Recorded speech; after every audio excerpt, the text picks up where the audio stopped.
حضرات میں آپ کو پھر ایک بار یاد دلا دوں کہ آج جن 3 بچوں کی دستار بندی ہوئی یہ پہلا موقع نہیں ہے۔ سن 1996 میں اس مدرسے میں پہلا جلسہ ہوا تھا دستار بندی کا۔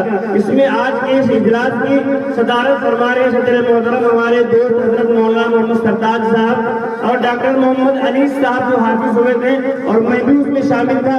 ہم ان 3 لوگوں کی دستار بندی 1996 میں ہوئی تھی یہاں۔ اس کے بعد سے 10 سال تک برابر مسلسل یہ سلسلہ چلتا رہا۔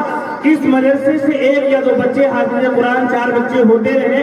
مولانا قدیم اسی مدرسے میں حافظ ہوئے، قاری ابو بکر اسی مدرسے میں حافظ ہوئے اور مولانا رومان اسی مدرسے میں حافظ ہوئے، مولانا کلیم اللہ اسی مدرسے میں حافظ ہوئے۔ خود اس مدرسے میں پڑھا رہے ہیں جو ذمہ دار معتنیم حافظ محمد جنید وہ بھی اسی مدرسے کے فارغ۔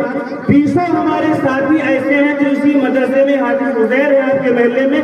20 لڑکے ایسے جنہوں نے اس مدرسے میں قرآن کریم پڑھا یاد کیا یہیں سے حافظ ہوئے۔ آج اب ہمارے پاس اس مدرسے کی شکل یہ ہے کہ بہت دنوں کے بعد 10-12 سال کے بعد 15 سال کے بعد اب یہ موقع آیا ہے۔ کچھ نہ کچھ سستی اور غفلت ہماری لاپرواہی کا نتیجہ ہے کہ ہمارے مدرسہ جو اتنی شان و شوکت کے ساتھ چلتا تھا، آپ سب اس بات کے گواہ ہیں کہ اس محلے کے 2-4 گھروں کے جو برآمدے تھے اور چھپر رکھا تھا اس کے نیچے بچوں کو تعلیم دی جاتی تھی۔ یہ ہمارے خالد چچا کا برآمدہ تھا، اس طرح ایک برآمدہ تھا، ادھر چھپر رکھا ہوا تھا۔ ان تینوں جگہوں پر مدرسے کے بچے مستقل پڑھتے تھے۔ ایسا محسوس ہوتا کہ یہی مدرسہ ہے۔ طلبہ زیادہ تھے، مدرسے میں جگہ نہیں تھی۔ آج جو ہمارے گاؤں میں تعداد اس سے بھی زیادہ ہے۔ اگر مدرسے اور ہو گئے، مکتب اور ہو گئے تو ہمارے پاس بچوں کی تعداد بھی تو زیادہ ہے۔ آخر کیا وجہ ہے کہ ہمارا رشتہ مدرسوں سے ٹوٹ رہا؟ آخر کیا وجہ ہے کہ ہمارا بچہ شروع سے ہندی انگریزی اسکول میں چلا جاتا ہے، وہ اسلامیہ اسکول میں اس کو ایڈمیشن داخلہ نہیں کرایا جاتا ہے؟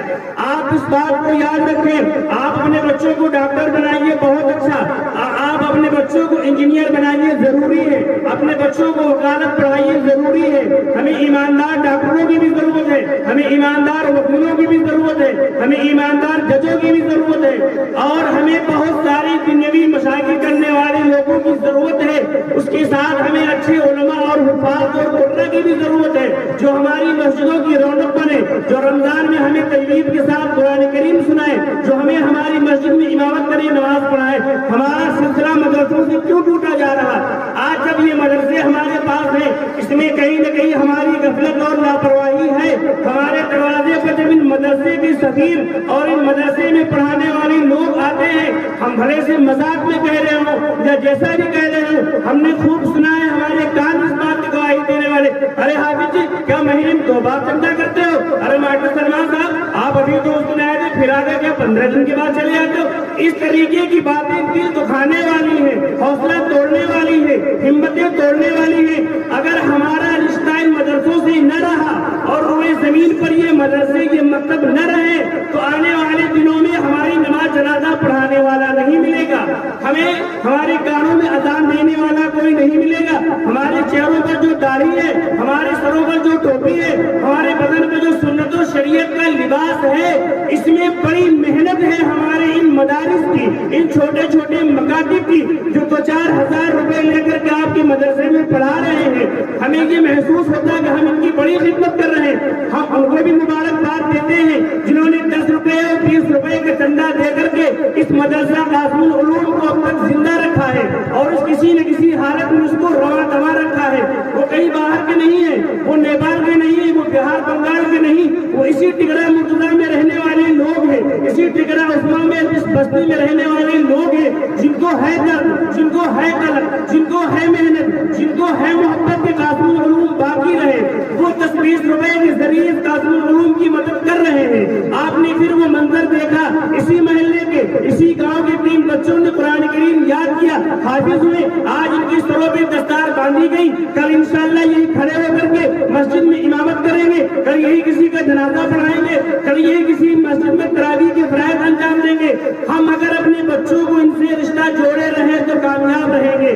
ہم بچوں کو اپنے اسکولوں میں بھیجیں، لیکن اگر کہیں اسلامی ماحول میں ہم ہم کو ہندی کی بھی تعلیم دی جائے، ہمیں انگریزی بھی پڑھائی جائے، ہمیں میتھ بھی پڑھایا جائے، ہمیں سائنس بھی پڑھائی جائے، تو ان سب چیزوں کے مجموعے کے ساتھ یہ دینی اور عصری تعلیم کے ساتھ تعلیم دینے کے لیے تیار ہے۔ آپ کا مدرسہ دار العلوم، آپ اس مدرسے میں بچوں کو بھیجیے، 5ویں تک کی تعلیم یہاں دلائیے، پھر بچوں کو حافظ بنائیے، پھر گاؤں میں ایک مدرسہ اور اسی نام سے چل رہا ہے، بچے کو وہاں دارالعلوم میں داخل کر دیجیے، حفظ کرائیے اور باہر بھیج دیجیے۔ یاد رکھیے، اگر ہمارے بچے اور بچیاں ان مدرسوں میں تعلیم حاصل کریں گے تو آگے چل کر وہ شاید دیندار باقی رہے۔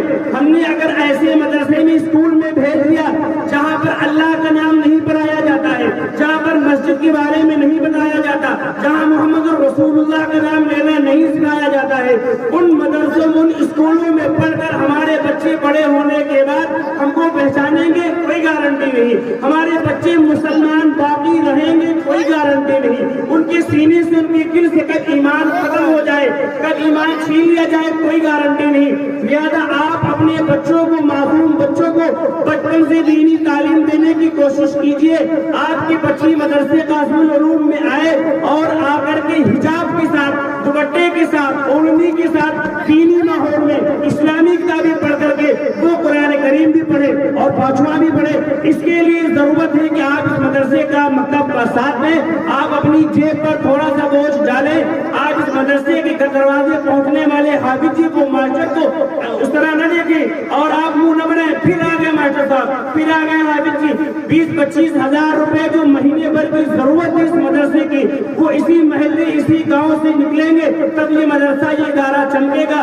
آج پھر ایک بار آپ کوشش کیجئے کہ آپ اپنے اس ادارے کو بند ہوتا نہیں دیکھیں گے، آپ اپنے اس ادارے میں بڑھ چڑھ کر حصہ لیں گے اور پہلے سے زیادہ شان و شوکت کے ساتھ اس مدرسے کو آگے بڑھانے کی کوشش کریں گے۔ تیار ہیں آپ حضرات؟ کوئی باہر سے نہیں آئے گا، آپ کا مدرسہ ہے۔ اگر یہ بند ہوا اور یہ برباد ہوا تو ہم سب ذمہ دار ہیں، ہم سب اس کے بارے میں پوچھو گی۔ ہمیں گھر آباد کرنے کی فکر ہے، ہمیں دکان آباد کرنے کی فکر ہے، اس سے زیادہ ہم اس مدرسے کو آباد